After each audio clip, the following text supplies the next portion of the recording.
Welcome back to the Deep Dive. Today, we are staring down the barrel of what might be the single most consequential question a human being can ask. It's a big one. It is. It's a question that has, toppled empires.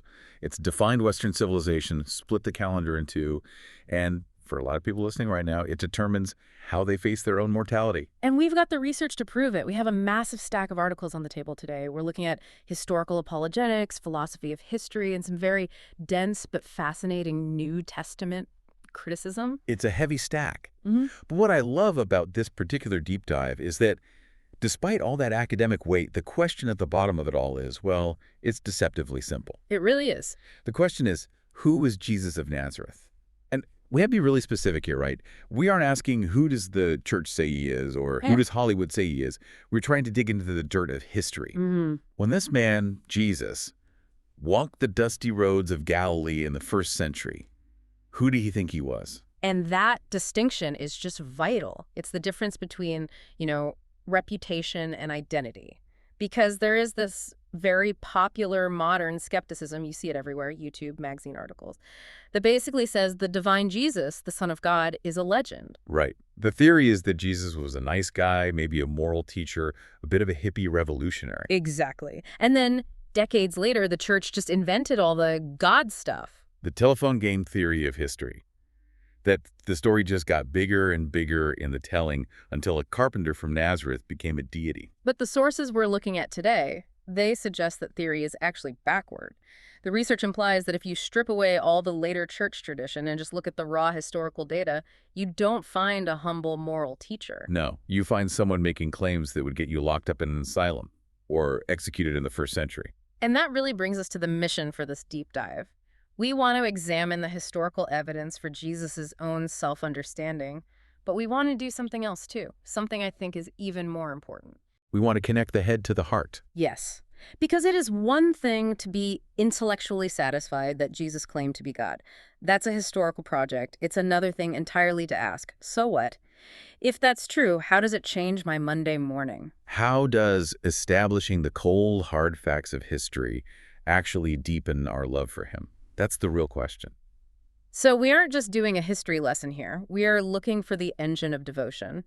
But to get there, we have to start at the foundation. We have to deal with a pretty big obstacle first. The big one.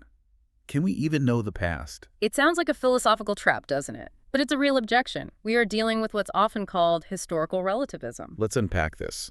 Because the scandal of Christianity, as one of our sources puts it, is that it isn't just a philosophy. It's not just be nice to your neighbor or find inner peace. It rests on actual events happening in time and space. Precisely. If you take Buddhism, for example, the Buddha's teachings on suppressing desire would still be philosophically interesting even if Gautama Buddha never existed.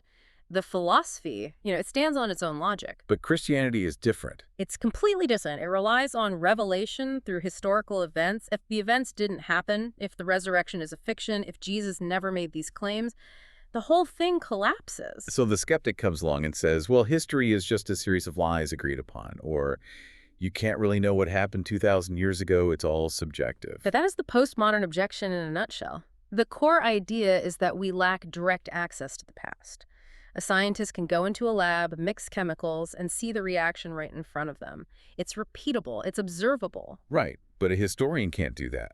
We can't put the Roman Empire in a test tube. We can't rerun the crucifixion to see if the tomb ends up empty. So does that mean we're just stuck? Is history nothing more than a guessing game? It feels that way sometimes. But it's not. Not at all. And this is where the sources offer a brilliant analogy. The historian isn't like a chemist.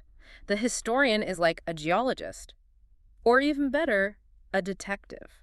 I love the detective analogy. It just makes the whole process so much more tangible. Well, think about it. A homicide detective usually arrives at the crime scene after the crime has been committed. They don't see it happen. They lack that direct access. Okay. But does that mean they can't know who did it? Of course not. They look at the evidence left behind, the fingerprints, the DNA, the footprints, the motive. They reconstruct the past based on the traces it left in the present. So just because you can't see the dinosaur doesn't mean you can't know it existed because you have the fossil. Exactly. Just because you didn't see the murder doesn't mean you can't catch the killer because you have the weapon and the fingerprints. That's it, precisely. We use a method called inference to the best explanation. We look at all the data we have, the documents, the artifacts, the, sudden and explosive rise of this movement called Christianity, and we ask which hypothesis best explains all this data. Okay, but the sources mention another trap here. This idea that facts only exist in the mind. The idea that if we don't know about something, it's not technically a fact. Right, the philosophical idea that the historian creates the past just by writing about it. It's a common relativistic argument. Sounds absurd on its face. It is. And our source gives a great refutation using Abraham Lincoln. Imagine if by some collective amnesia, everyone on Earth forgot that Lincoln was assassinated. The books disappeared, the memories faded. Okay, so nobody remembers John Wilkes Booth. Nobody remembers Ford's Theater. It's all gone. Right. Now, if facts only exist in the mind, then Lincoln's assassination ceases to be a fact. But that's ridiculous. His absence still changed the course of history. Reconstruction still happened, or didn't happen, the way it did because he was gone. The event has an impact regardless of our memory of it. Yes, the past is objective. It's out there to be discovered, not invented. That gives us a really solid footing. We can know the past, but that leads us to the bias problem. The sources talk a lot about the bias of naturalism. This seems to be huge in academic circles. It is the absolute elephant in the room. A lot of scholars, especially in the last century, approach the Gospels with a naturalistic worldview. And what that means is they assume, before looking at a single shred of evidence, that miracles are impossible. So they've already made up their mind. If they see a report that Jesus walked on water or rose from the dead, they automatically categorize it as unhistorical, not because of evidence, but because of their pre-commitment. Precisely. It's a philosophical bias, not a historical one. If you start with the assumption that dead men don't rise, then no amount of evidence is ever going to convince you that Jesus rose. You'll accept any other theory, swamp gas, mass hallucination, conspiracy, no matter how wildly improbable, because at least it fits into your naturalistic box. But if you are open, just open to the possibility that there is a God who might act in history, then suddenly the resurrection hypothesis starts to look like the best explanation for the data. It explains the empty tomb, the appearances to hundreds of people, the sudden transformation of the disciples, and the conversion of hardcore skeptics like Paul. and this is where it connects back to devotion, isn't it? Yeah. This really matters for the listener, because if our faith is just a leap in the dark, that's terrifying. It is, but if it's based on objective reality, it changes everything. It means our devotion isn't blind, we aren't trusting a fairy tale. Knowing that Jesus is real in history, that he really walked this earth, really made these claims, and really rose from the dead, it provides a solid foundation for trusting him with our lives. It connected the intellect to the will. It turns, I hope this is true, into, I have very good reasons to believe this happened. Okay, so we've established our foundation. History is knowable. Now let's turn our detective lens on Jesus himself. The sources take us through a bit of a history lesson on how scholars have looked at Jesus over the last few centuries. And it's been, well, a bit of a roller coaster. It really has. It started with what's called the Old Quest back in the 18th and 19th centuries. This was the peak of the Enlightenment. Scholars were determined to strip away all the miracles, all the supernatural stuff, and find the real historical Jesus. And what did they find underneath all that? Well, famously, they found a Jesus who looked exactly like a 19th century liberal European moral teacher. It's been said they looked down the long well of history and saw their own reflection at the bottom. How convenient for them. Very. They wanted a Jesus who taught lovely ethics but didn't do messy miracles and certainly didn't claim to be God. So that phase passed, and then came the no-quest era. This was dominated by a scholar named Rudolf Bultmann. Right. Bultmann was a skeptic. He believed the Gospels were so layered with myth and later church theology that we could know almost nothing about the actual man Jesus. He famously said all we can know for sure about Jesus could fit on a 4x6 index card. Yeah, that's pretty bleak. It's incredibly depressing, but we aren't there anymore, thankfully. The sources make it clear we're in a new era, often called the third quest. Okay, so what's different about the third quest? This is where it gets really exciting for us today. The third quest is marked by a Jewish reclamation of Jesus. Scholars finally realized that Jesus wasn't a Greek philosopher or a 19th century European liberal. He was a first century Jew. Context is king. It's everything. And when you place Jesus firmly back into his Jewish context, the whole mythology idea just fades away. Scholars began to see that the Gospels aren't based on Greek myths about dying and rising gods.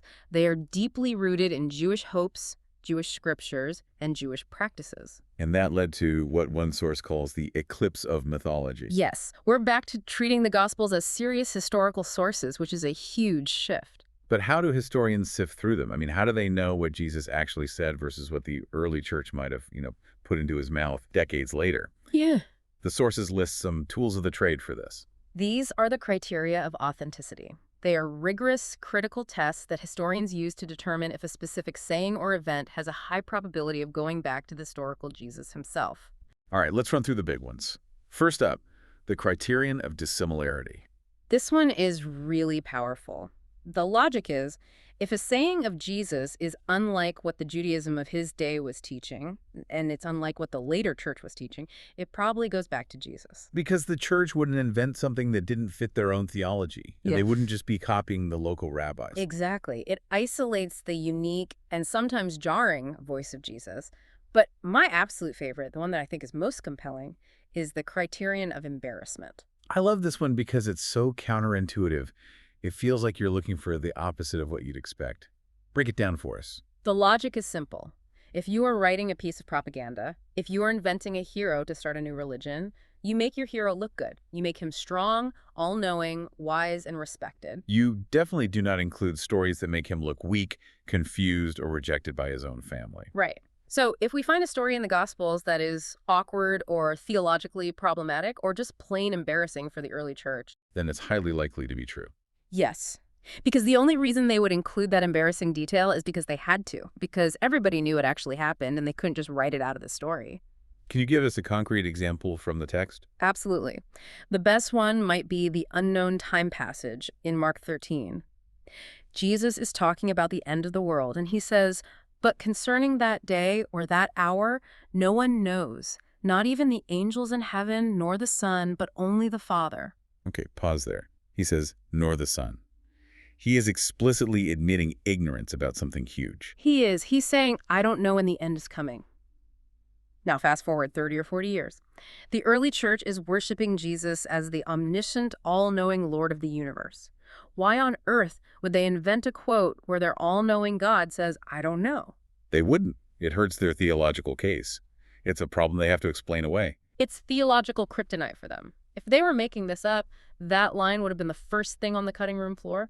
The fact that it's in Mark's gospel is a massive badge of authenticity. It tells us we are hearing the actual unvarnished voice of the man, not a later invention. Another great example is his baptism by John, right? Oh, definitely. In that culture, the one who baptizes is superior to the one being baptized. It implies Jesus was subordinate to John the Baptist and needed to repent. The early church found this so awkward, you can actually see Matthew in his gospel trying to add dialogue to explain it away. They would never have invented that scenario. And what about multiple attestation?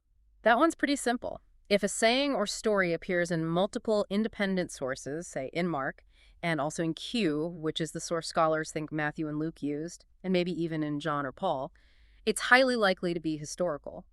The different streams of tradition converge on the same point. So when we use these tools, we're not just reading the Bible devotionally, we're acting like historical detectives.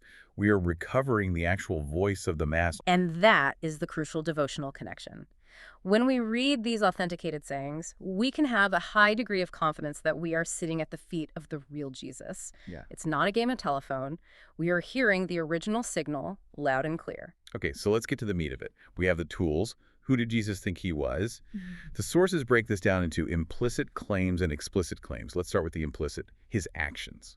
This is so often overlooked. People look for Jesus to say the exact 3 words, I am God, and because he doesn't say it in that, 21st century way, they get skeptical. But in a first century Jewish context, his actions were screaming it. Implicit Christology. I like that term. Yeah. So where do we start? His authority. That's the perfect place to start. Think about how rabbis taught in his day.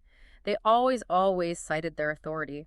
Rabbi Hillel says this, or as it is written in the tradition of Rabbi Shammai, they stood under the authority of the tradition that came before them. But Jesus, that's not what he did. Not even close. Jesus says, you have heard that it was said to those of old, but I say to you. That is just incredibly bold. It's more than bold, it's transcendent. He is placing his own words on the same level, or arguably an even higher level, than the Torah, the law given by God to Moses on Mount Sinai.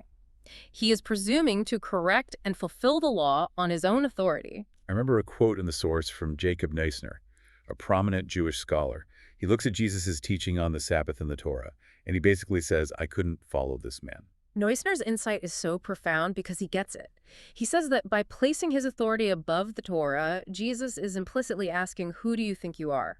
God. Because for a faithful Jew, only God can amend or fulfill the Torah. So Jesus' entire teaching style was an implicit claim to stand in the very place of Yahweh. Okay, so his authority is one implicit claim. Then there are the miracles. We're not just debating if they happen. We've already talked about the naturalism bias, but what they meant in that context. Exactly. It's about the meaning. First, Jesus didn't just pray for miracles like Elijah or the other prophets who would ask God to act. Jesus often performed them on his own volition. I will be clean. But look at the type of miracles. He heals the blind, the lame, the lepers. In the Old Testament, who is the great healer of Israel? Yahweh. It's always God. It's always God. So by taking on the role of the healer of Israel, Jesus is stepping into Yahweh's shoes. And he says something absolutely fascinating about casting out demons. He says, if it is by the finger of God that I cast out demons, then the kingdom of God has come upon you. He's saying the kingdom isn't just coming soon, it's present right here in him. Yes. He isn't just a messenger pointing to a future kingdom. He is the arrival of the kingdom. Where he is, God's rule is breaking into the world. But the most scandalous one, the one that really got him into trouble, has to be forgiving sins. The story of the paralytic in Mark chapter 2. This is one of those scenes you really have to visualize to get the impact. You do. It's total chaos. Jesus is in a house in Capernaum, and it is packed wall to wall with people. You can't even get in the door, and suddenly the roof starts ripping open. Right. Dust and debris are falling, sunlight streams in, and these four guys lower their paralyzed friend on a mat right in front of Jesus. The tension must have been incredible. Everyone is watching. They expect a healing. That's what healer does. They expect him to say, rise and walk. But he doesn't say that. No. He looks at the man and says something completely unexpected. Son, your sins are forgiven. And the sources say the room just goes cold. The scribes, the religious lawyers in the room, they start freaking out internally. Why? What was so wrong with forgiving the guy? This is the absolute key. To the Jewish mind, all sin is ultimately an offense against God. Period. Suppose I punch you in the face right now. Please don't, but I get the analogy. Hypothetically, if I punch you, you are the one who has the right to forgive me. But if I punch you and our producer walks in from the control room and says, hey, don't worry about it, I forgive you for punching him, what would you say? I'd say, who asked you? It's none of your business. You weren't the one who got hit. Precisely. You can only forgive debts that are owed to you.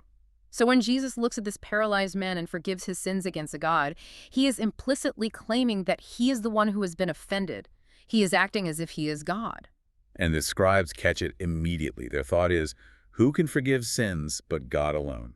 And they are logically correct. If Jesus is just a man, then what he just said is blasphemy. He's arrogating a divine prerogative, and Jesus knows exactly what they're thinking. And that's why the miracle comes next. Yes. He uses it as proof. He asks them, which is easier to say, your sins are forgiven or get up and walk? Well, saying your sins are forgiven is obviously easier because it's an invisible claim. No one can see if it actually happened or not. Right. So Jesus performs the visible miracle. He tells the man to get up and walk, and he does to prove he has the authority to perform the invisible one. He's backing up his outrageous theological claim with cold, hard physical evidence. Okay, one last implicit claim that I think is really beautiful, and it's table fellowship. Eating with sinners. This one connects directly to the heart, to that question of devotion. In that culture, eating with someone wasn't just grabbing a bite. It was a profound ritual of acceptance, peace, and intimacy. It meant you were family. And Jesus made a habit of eating with tax collectors, prostitutes, the ritually unclean. He was enacting the great messianic banquet of the kingdom of God right there and then. But notice who is the host. Jesus is the host. He is the one inviting the outcasts into God's family on his own authority.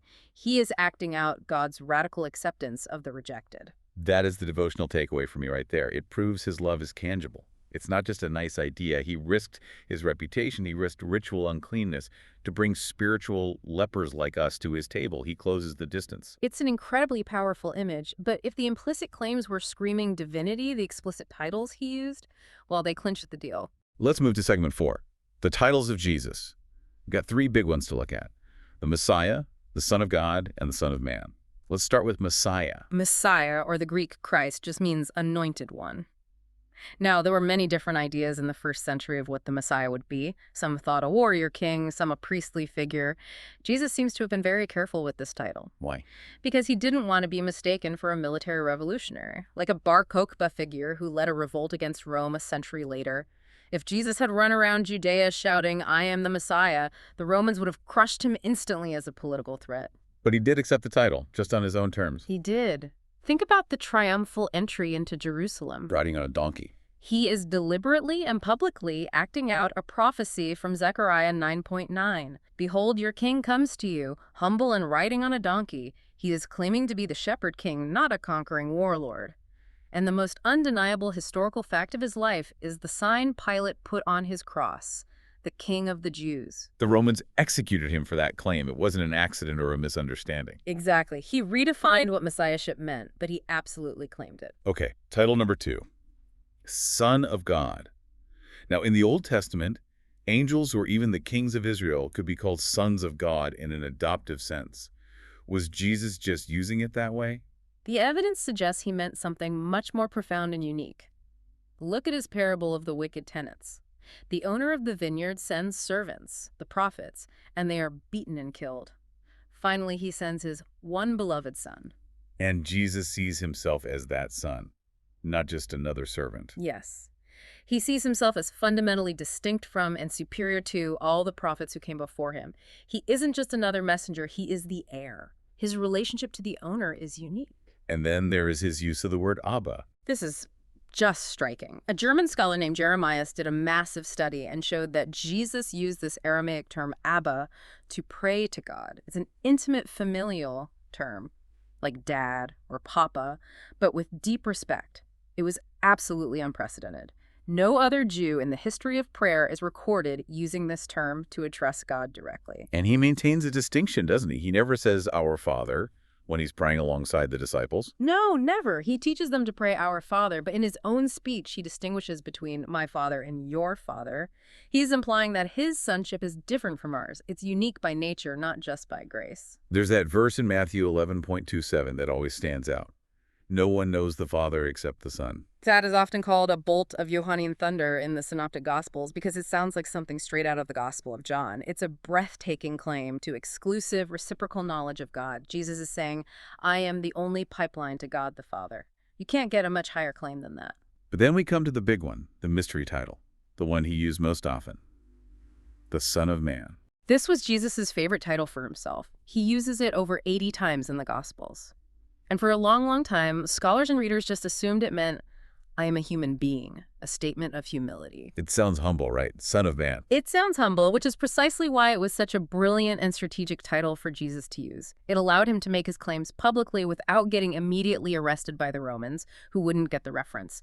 But for those with ears to hear, for his Jewish audience, it was a direct and unmistakable reference to a vision in Daniel chapter 7. We need to deep dive on this. Okay. Walk us through Daniel 7. What happens in that vision? So Daniel has this vision of the throne room of God. He sees the Ancient of Days, that's called the Father on his throne, and then he says, I saw one like a son of man coming with the clouds of heaven. Coming on the clouds, that's important, isn't it? It's critical. In the entire Old Testament, only one person rides the clouds.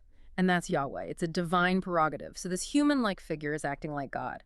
And then the Son of Man approaches the Ancient of Days and is given dominion, glory, and a kingdom that will never be destroyed. And then it says all nations and peoples will worship him. Worship. So this figure is explicitly divine. He is a divine human figure who shares God's own throne and receives the worship due to God alone. So when Jesus called himself the Son of Man, he wasn't saying, I'm just a guy. He was claiming to be the divine ruler of the cosmos from Daniel's vision. A claim to pre-existence, universal authority, and being the final judge. Yes, and this all comes to a dramatic head at his trial before the Sanhedrin. The sources paint this as the absolute climax of his life. The high priest, Caiaphas, finally puts the question to him point blank. Are you the Christ, the Son of the Blessed? No more riddles, no more parables, a direct question. And Jesus says, I am. And then he drops the hammer.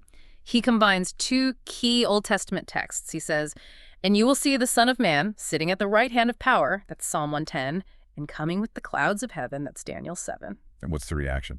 The high priest tears his robes. It was a formal judicial act. He was declaring that blasphemy had occurred. Why was that blasphemy? Because Jesus wasn't just claiming to be a Messiah, he was claiming to sit on God's throne. He was claiming to be the judge of the very men who were trying him.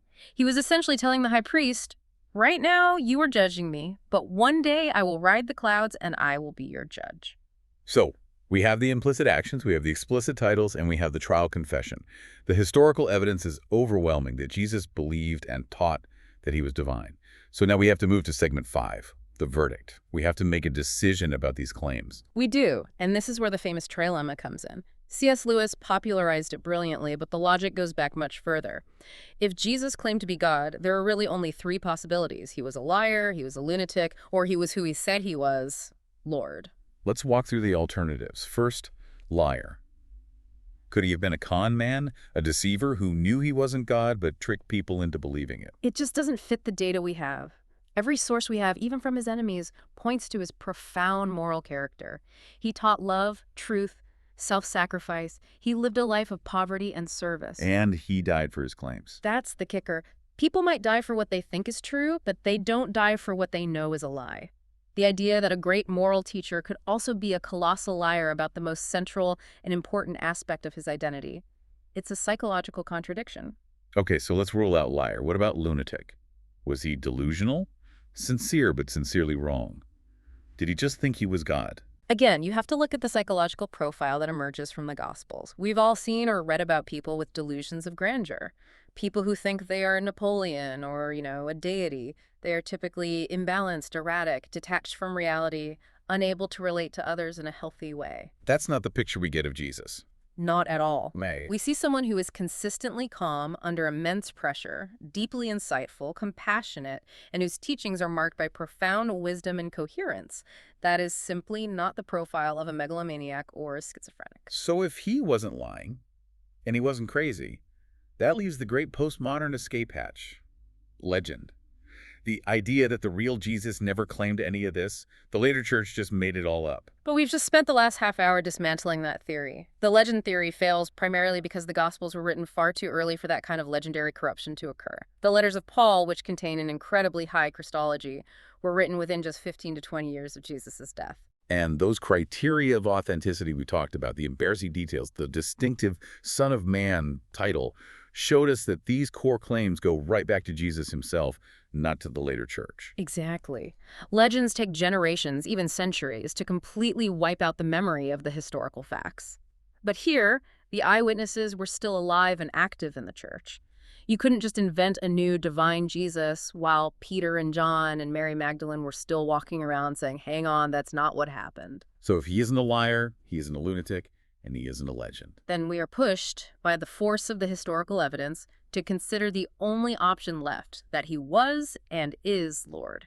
And he has the credentials to back up the claim. He does. His moral character was flawless. Even his enemies at his trial couldn't find a legitimate charge to pin on him. He demonstrated power over nature, over sickness, over demons. And then there's the ultimate credential, the one that validates everything else, the resurrection. This is the divine seal of approval on his life and claims. If Jesus had stayed dead, we could perhaps dismiss his claims as the tragic delusions of a good man, but God vindicated him. The empty tomb is a historical fact that most critical scholars will grant.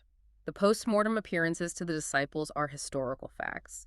The very origin of the Christian faith is a historical fact that needs explaining. And those naturalistic theories like the disciples stole the body or he just swooned on the cross, they just don't explain the evidence. They fall apart under even the slightest scrutiny. At the end of the day, the resurrection stands as the best explanation for the historical data.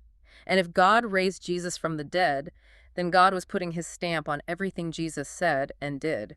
He was validating his claims to be the Son of Man, Son of God. So what does this all mean for us? We've done the heavy lifting. We've looked at the philosophy of history, the criteria, the titles, the trial. We've connected the intellectual dots. Now let's bring it all home. Let's connect the head to the heart. This is the so what. If we really truly grasp that this history is true, that it actually happened, it has to revolutionize our faith. First off, it gives us a profound sense of certainty. Yes. We don't have to hope Jesus is who he said he is in a vague, wishful thinking sort of way. We have a mountain of evidence. When doubts come, and they will come, you can stand on the bedrock of history. It emboldens our faith and gives it substance.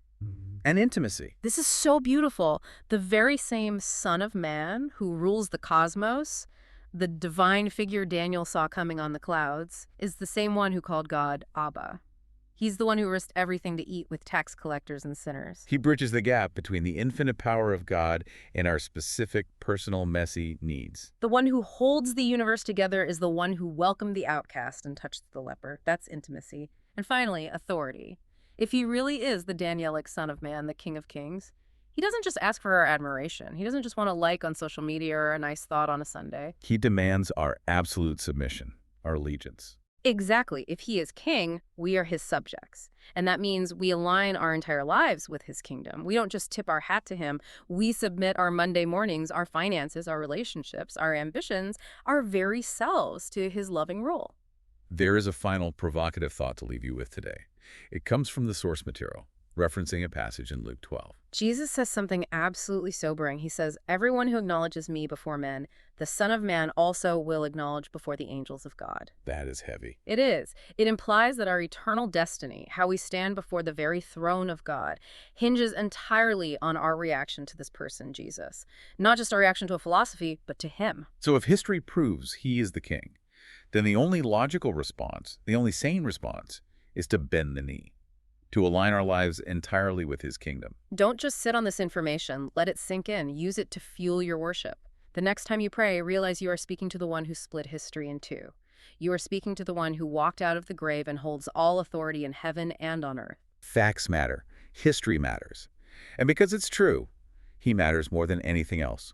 Thanks for joining us on this deep dive. We'll see you next time.